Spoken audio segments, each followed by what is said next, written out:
ನಮ್ಮ ಮುಂದಿನ ಕಂಟೆಸ್ಟೆಂಟ್ ಕುಣಿಗಲ್ ರಾಮಚಂದ್ರ ಅವರು ಮನೆಯವರ ವಿಟಿಯನ್ನು ನೋಡುವಂತಹ ಸಮಯ. ಅಮ್ಮನ ಕಂಠದಿಂದ ಬಂದ ಸೋಬಾನೆ ಪದಗಳನ್ನ ಕರುಳಿನಲ್ಲೇ ಕಿವಿಗೊಟ್ಟು ಆಲಿಸಿ ಆಡುವ ವಯಸ್ಸಿನಲ್ಲೇ ಹಾಡುವ ಗೀಳು ಹತ್ತಿಸಿಕೊಂಡ ಗಾಯಕ ಕುಣಿಗಲ್ ರಾಮಚಂದ್ರ.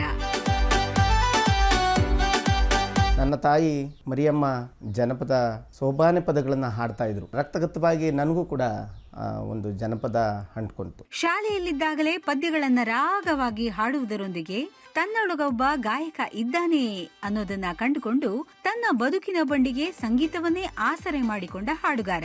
ದೂರದರ್ಶನ ಚಂದನ ವಾಹಿನಿಯಲ್ಲಿ ಪ್ರತಿ ಶುಕ್ರವಾರ ರಸಮಂಜರಿ ಕಾರ್ಯಕ್ರಮ ಆಗ್ತಾ ಇತ್ತು. ಅದ್ರ ಜೊತೆಗೆ ಒಂದಷ್ಟು ಜನಪದ ಗೀತೆಗಳು, ಭಾವಗೀತೆಗಳು ರೇಡಿಯೋ ಬಾನುಲಿನಲ್ಲಿ ಪ್ರಸಾರ ಆಗ್ತಾಯಿದ್ದವು. ಈ ಹಾಡುಗಳನ್ನು ಕೇಳ್ತಾ ನಾನು ಕೂಡ ಒಬ್ಬ ಜನಪದ ಗಾಯಕನಾಗಿ ಈ ನಾಡಿನ ಉದ್ದಗಲಕ್ಕೂ ಹಾಡ್ತಾ ಬರ್ತಾ ಇದ್ದೇನೆ.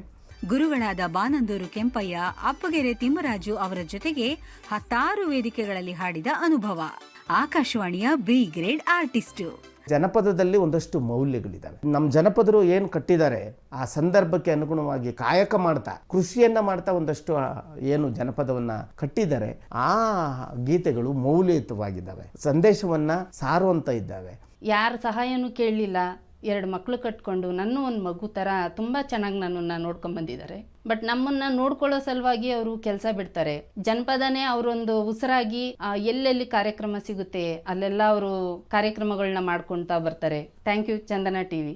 ನಮ್ಮಪ್ಪ ಆಡಿಷನ್ ಸೆಲೆಕ್ಟ್ ಆಗಿರೋದು ನನಗೆ ತುಂಬ ಖುಷಿ ಇದೆ. ಆ್ಯಕ್ಚುಲಿ ಸಂಗೀತನೇ ಅವ್ರ ಜೀವನ. ಅದು ಬಿಟ್ಟರೆ ಅವರು ಬೇರೆ ಏನು ಮಾಡಿದ್ರು ಅವ್ರಿಗೆ ಹ್ಯಾಪಿನೆಸ್ ಸಿಗೋದೇ ಇಲ್ಲ. Is the best father in the world. ಜನಪದ ರಿಯಾಲಿಟಿ ಶೋಗೆ ಆಯ್ಕೆ ಆಗಿದ್ದೀರಾ, ತುಂಬ ಖುಷಿ ಆಗ್ತಾ ಇದೆ. ಆಲ್ ದಿ ಬೆಸ್ಟ್, ಗೆದ್ದು ಬನ್ನಿ. ತಾವು ಹೋದ ಕಡೆಯಲ್ಲೆಲ್ಲ ಜನಪದವನ್ನು ಬಿತ್ತುತ್ತಿರುವ ಕುಣಿಗಲ್ ರಾಮಚಂದ್ರರವರಿಗೆ ಎಲ್ಲ ಅವರ ಗೆಳೆಯರ ಪರವಾಗಿ ವೈಯಕ್ತಿಕವಾಗಿ ಶುಭಾಶಯಗಳನ್ನು ಕೊಡ್ತಾ ಇದ್ದೀನಿ. ಈ ರಿಯಾಲಿಟಿ ಶೋನಲ್ಲಿ ಅವರು ಗೆದ್ದು ಬರಲಿ. ಸುಮಾರು 250 ಶಾಲೆಗಳಲ್ಲಿ ಸಾವಿರಾರು ಮಕ್ಕಳಿಗೆ ಜನಪದ ಗೀತೆ, ಚಿಣ್ಣರ ಗೀತೆಗಳನ್ನು ಹೇಳಿಕೊಡುವ ಇವರ ಸಮಾಜಮುಖಿ ಪ್ರಯತ್ನಕ್ಕೆ ಹ್ಯಾಟ್ಸ್ ಆಫ್ ಹೇಳಲೇಬೇಕು. ನಾನು ಶಾಲೆಯಿಂದ ಶಾಲೆಗೆ ಚಿಣ್ಣರ ಸಂಗೀತಯಾನ ಅಂತೇಳಿ ಒಂದು ಶೀರ್ಷಿಕೆ ಇಟ್ಕೊಂಡು ಅದರ ಅಡಿನಲ್ಲಿ ಮಕ್ಕಳಿಗೆ ನಾನು ಒಂದಷ್ಟು ಹಾಡುಗಳನ್ನು ಬಿತ್ತರಿಸ್ತಾ ಇದ್ದೇನೆ. ಗಾನ ಸಿಂಚನದ ಗಾಯಕನಾಗಿ ಗುರುತಿಸಿಕೊಂಡು ಇನ್ನಷ್ಟು ಸಂಗೀತ ಸೇವೆ ಮಾಡಬೇಕೆನ್ನುವ ಕುಣಿಗಲ್ ರಾಮಚಂದ್ರ ಅವರಿಗೆ ಆಲ್ ದ ಬೆಸ್ಟ್.